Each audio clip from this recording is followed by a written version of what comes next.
হাওয়া দিচ্ছে, আকাশে মেঘ, দেখো মনে হচ্ছে কোনো সমুদ্রের ধারে দাঁড়িয়ে রয়েছে। একা একাই হয়েছে। এই ওড়নাটাকে প্রত্যেকদিন গলায় নিয়ে বসে থাকবে, ওই দেখো।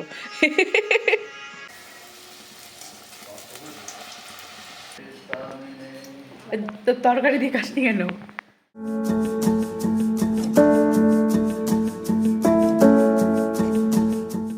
বন্ধুরা, এই আমাদের শশা গাছ সব হচ্ছে, ভালো দেখতে করে পাচ্ছ। দেখো, একটুখানি সরিয়ে। আজ আকাশে মেঘ, ওই যে ব্রিজ দেখতে পাচ্ছ, আকাশে মেঘ ভর্তি। তারই মধ্যে দেখাচ্ছি এই যে আমাদের শশা গাছ একটু বড় হয়েছে।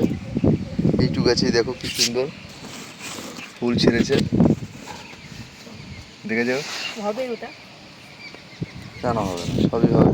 এই দেখো আমাদের লাউ গাছ, টপ ছাদে একটা, নিচের ছাদে অনেকগুলো লাউ সঙ্গে উচ্ছে গাছও আছে। দেখতে পাচ্ছ। এইবার যেটা দেখাতে চাইছি, উচ্ছে সাথে উচ্ছে হয়েছে। এই দেখো, আমরা অনেক উচ্ছে খেয়েছি এবছর। দেখো উচ্ছে গাছটা আমরা তেমন একটা যত্ন নিইনি, একা একাই হয়েছে।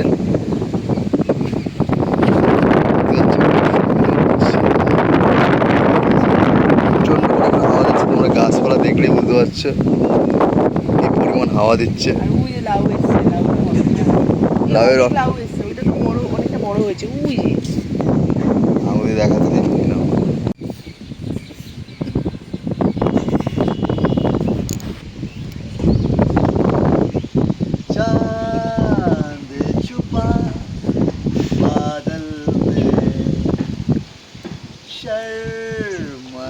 আমার সিঙ্গার বট। ভুলভাল লিরিক্স গেও না, পাবলিক খেপে যাবে কিন্তু, দর্শক। নমস্কার বন্ধুরা, তুলিস ওয়ার্ল্ডের আরও একটি ভিডিওতে তোমাদের সবাইকে স্বাগত। আশা করছি তোমরা সবাই খুব ভালো আছো। ভিডিও শুরুটা তো তোমাদের দাদা করেই দিয়েছে, তো বলে দিই আজকের দিনটা হলো শনিবার, আর এখন ঘড়িতে বাজে সকাল 7:30। আর আমরা ঘুম থেকেই সোজা চলে এসেছি ছাদে, আর আজকের ওয়েদারটা জাস্ট দুর্দান্ত। ওয়েদার আজকে খুব সুন্দর, এত হাওয়া দিচ্ছে, আকাশে মেঘ, দেখো মনে হচ্ছে কোনো সমুদ্রের ধারে দাঁড়িয়ে রয়েছে। এত সুন্দর লাগে, সকালবেলা উঠে ঘুম থেকে এসে গেছি। আর ওই দেখো পেছনের আমাদের ব্রিজটা দেখা যাচ্ছে, যে ব্রিজটা খুব বড় একটা কাজ চলছে ব্রিজে, তোমরা সবাই জানো। ওই কল্যাণী থেকে কলকাতা না, কল্যাণী থেকে কলকাতা না, ওই ব্রিজের যে কাজটা কত অব্দি, এই যে ব্রিজটা যাচ্ছে ওই কলকাতা থেকে কলকাতার সাথে সংযোগ হয়ে গেছে আর কি। মানে এখান থেকে গেলে এই এক্সপ্রেস হয়ে কলকাতা যাওয়া যাবে।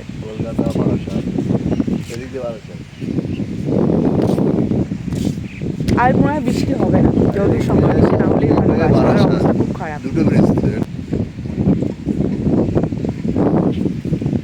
গাছপালাগুলোর অবস্থা সঙ্গীন, না বৃষ্টির জল পাচ্ছে এটা ঠিক, কিন্তু অত বৃষ্টি হলে আবার ক্ষতি হয়, টবের গাছ তো। এবার নিচে গিয়ে যাব, এবার নিচে যেতে হবে, ফ্রেশ ট্রেশ হয়ে তারপর আবার লুচি করতে হবে। এই বৃষ্টির ওয়েদার, মেঘলা ওয়েদারে লুচি বা ঘুগনি বা ছোলার ডাল বা সাদা আলু তরকারি দিয়ে হেভি লাগে। আমার বর আবদার করেছে লুচি খাবে। লুচি করতে হবে, ওই যে নেমেও গেল। এই দাঁড়াও, আমি যাবো তো। কত লাউ হয়েছে জানো তো, অনেক লাউয়ের জালি পড়েছে, কতগুলো হয় সেটাই দেখার। চলো নিচে চলো।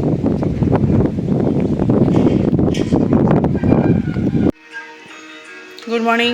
আরে গুড মর্নিং বলতে হয়, কি বল গুড মর্নিং বল। Good morning. বল গুড মর্নিং বন্ধুরা। গুড মর্নিং বন্ধুরা। হ্যাঁ, এখন কি করবি তুই? পড়তে বসবি না?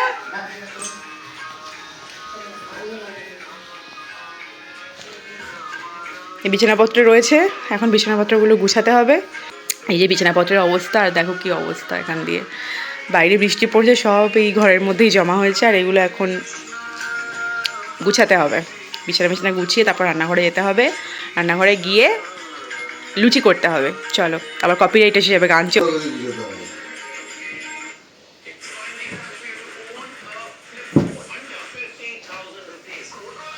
হরে কৃষ্ণ হরে কৃষ্ণ কৃষ্ণ কৃষ্ণ। দেখো আমার বর কি সুন্দর গোছাচ্ছে ঘর বিছানা। এই যে বালিশটাকে রাখলো পর রাখলো, মনে হয় ট্রেন গাড়ি খেলছে। ওটা বালিশের সামনে রাখতে হয়, হ্যাঁ ওটা বালিশের সামনে রাখতে হয় গুছিয়ে। ঠিক আগে রাখলি। এই হচ্ছে ছেলে মানুষের গোছানো আর মেয়ে মানুষের গোছানো। হ্যাঁ অনেক হয়েছে। আর এটা কি ওটা দিয়ে ঢাকবে নাকি? হ্যাঁ ওটা দিয়ে ঢাকবে নাকি তুমি? আমার বউ আমাকে গিফট করেছে। এই ওড়নাটাকে প্রত্যেকদিন গলায় নিয়ে বসে থাকবে। ওই দেখো কি অবস্থা, দেখো। জানলা খুলবে না নাকি হাওয়ার জন্য খুলবে না? বুঝছো, আমার ওড়নাটা নিয়ে নিয়েছে হচ্ছে স্কার্ফ, ওড়নাটাকে করেছে। আর কিছু পাইনি, আমার ওড়নাই পেয়েছে। তা আজকে সকালবেলা কি খাবে? সকালবেলা কি খাবে? মরে জানাচ্ছে মুড়ি চানাচুর। কালকে কি বলেছিলে? কি বলেছিল? লুচি খাবে বললি কখন? সন্ধ্যেবেলা। তাই আমি বলছি খাবো না। চলো রান্নাঘরে যাওয়া যাক। কি হলো? আমার ওড়না পেঁচিয়েছো কেন? পাওনি আর খুঁজে? এটাই কাছে পেলাম। এটা তো আমার মন না। কিন্তু আমার ওড়না, লোকে কি বলবে? বউয়ের ওড়না গলায় পেঁচিয়েছো, বলবে যে আঁচল এমনি আঁচল ধরে থাকে, তারপর আঁচলটা গলায় পেঁচিয়ে দিয়েছো। তো কি বলবো? লোকে তো মন্দ কথা বলবে। কেন বন্ধ করে বলবো? ওই যে বলবে বউয়ের আঁচল গলায় পেঁচিয়ে দিয়েছে। ফার্স্ট তো বউয়ের আঁচল কেন? বউ সেফটি দেয়। আঁচল না, সরি, ওড়না। আরেকজন বই পড়ছে, চলো দেখিয়ে দিই। চলো,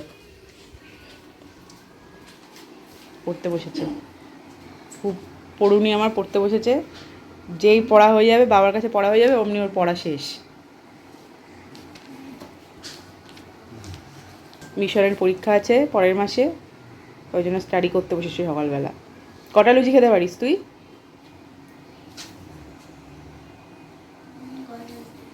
কটা? 6টা তো বন্ধ। 6টা তো পারবি, মানে হাইস্ট 6টা। দেখি কটা লুচি খেতে পারে আজকে। লুচির সাথে কি পছন্দ করিস তুই?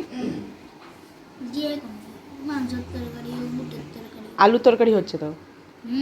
তুই তো আবার আলু খাস না। কি আলুর তরকারি। হ্যাঁ, আলুর তরকারি হচ্ছে। মাংস কোথা থেকে পাবো? আলুর দম তো এখন হবে না। ঘুগনি। ঘুগনি আজকে হবে না, ঘুগনি কালকে হবে। জামাইবাবু খেতে চাইছে না। আলু তরকারিও ভালো লাগবে, দেখিস ভালোভাবে করবো।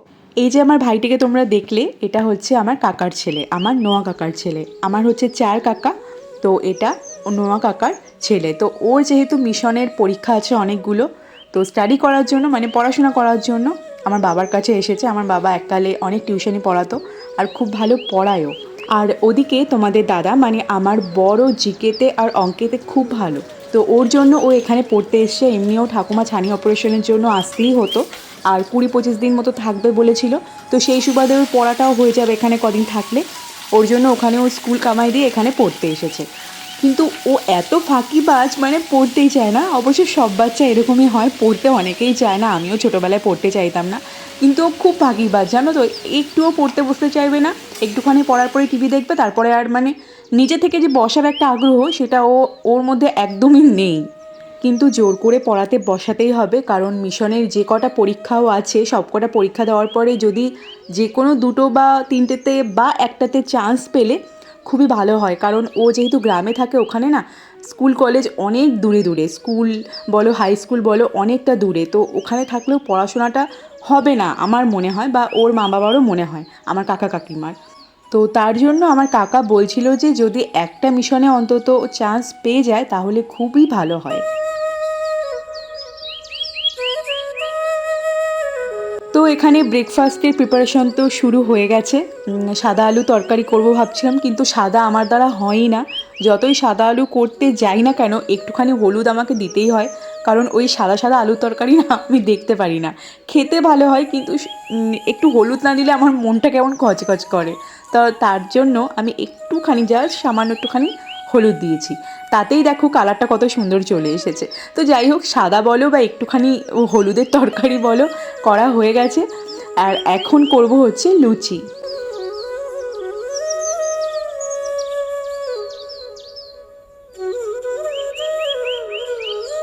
আমাদের বাড়িতে আবার ময়দার লুচি হয় না, আমরা আটার লুচি খেতে ভালোবাসি। মা বাবার কথা জানি না, কিন্তু আমি পার্সোনালি আটার লুচি খেতে খুব ভালোবাসি। আমার ময়দার লুচিতে না কেমন গা গোলায়। এমনিও আমি লুচি অতটা খেতে পারি না, 4টের বেশি আমি একদমই পারি না খেতে। অনেকে 6-7খানা 8খানা খেয়ে নেয়, কিন্তু আমি পারি না। আমার পরোটা ভালো লাগে, আমি পরোটা অনেকগুলো খেতে পারি, কিন্তু লুচি একদমই পারি না। এটা আজকে বিজেপি দিয়ে দেবো, আমি আবার বানাতে নিয়ে ভাই।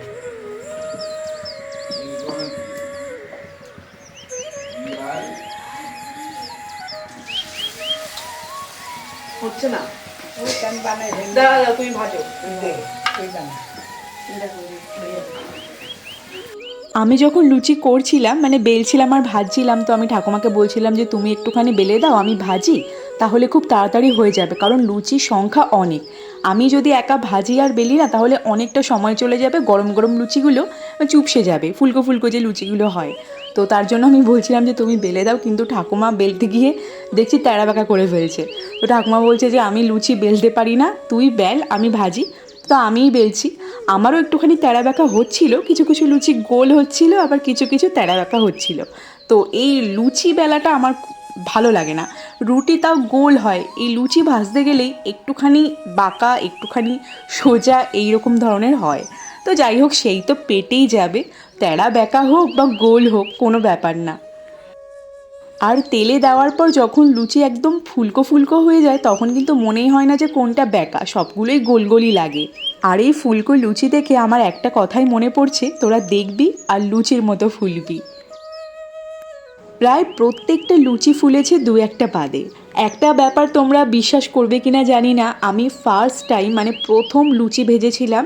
আমরা যেখানে আগে থাকতাম ওই পুরীর কাছে, বারবারই আমি যেটা বলি খুড়দাতে, ওটা আমাদের প্রথম সংসার। তো ওইখানে আমি প্রথম লুচি ভেজেছিলাম, আর প্রথম লুচি প্রত্যেকটা ফুলেছিল। ভিডিওটা এখনও আমার সেভ করা আছে, আমি ওটা ডিলিট করব না কোনো দিনও। ওটা আমার প্রথম লুচি ভাজা, প্রত্যেকটা লুচি এত সুন্দর ফুলেছিল। তো সেই দিনকার মতো লুচি ফোলা আমার এখনও পর্যন্ত হয়নি, এখনও 2-1টা আমার চুপসে যায়, কিন্তু সেই দিন প্রত্যেকটা লুচি অসাধারণ সুন্দরভাবে ফুলেছিল। কি বলতো, এই রান্না বান্নার ব্যাপারে আমি কোনোদিনও কোনো অসুবিধা ফেস করিনি। বিয়ের আগে আমি রান্নাঘরে খুবই কম ঢুকতাম, এক বিরিয়ানি আর মাংস ভাত ছাড়া আমি কিছু রান্না করতে পারতাম না। কিন্তু একা সংসার করতে যখন আমি অন্য রাজ্যে গেলাম, আমার সত্যি বলতে কোনো অসুবিধা হয়নি। দেখো, তোমাদের সাথে গল্প করতে করতে সবকটা লুচি আমার ভাজা হয়ে গেছে। এবার চলো গরম গরম ফুলকো ফুলকো লুচি আর তরকারি ওকে দিয়ে আসি, বেচারার অনেক খিদে পেয়েছে। এই ধরো ধরো কে? ধরো, হ্যাঁ। দাঁড়াও আমি আমার টানি। এটা কি গো? এটা লুচি, কি গলায় ওড়না পেঁচিয়ে কি সব করছে। ওরে বাবা, এত বড় বড় লুচি, ফুলকো লুচি, সাথেটা কি? এটা আলু তরকারি। ও, পায়েসটা কই? পায়েস নেই। কেন?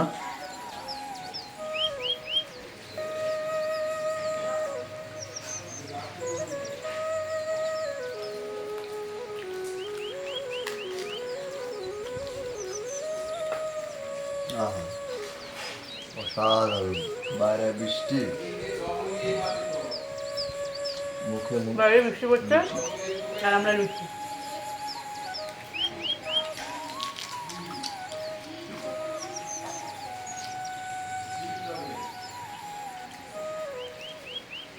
লুচিগুলো ভালো ফুলেছে।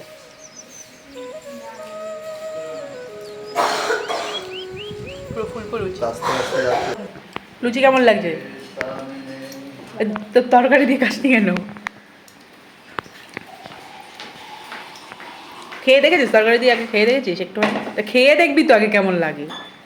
একদিন না খাওয়া দিল না, তরকারি দিয়েও খেতে হয়, একটু খেয়ে দেখ। কাঁচা সবজি খেয়ে দেখবি, লাইফে দিয়ে দেখবি তো, একদিন নাটক করে না তো।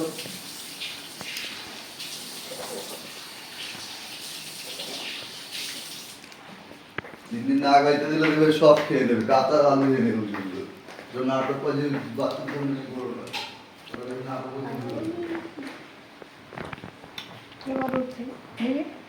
খেয়ে নি, দাঁড়াও।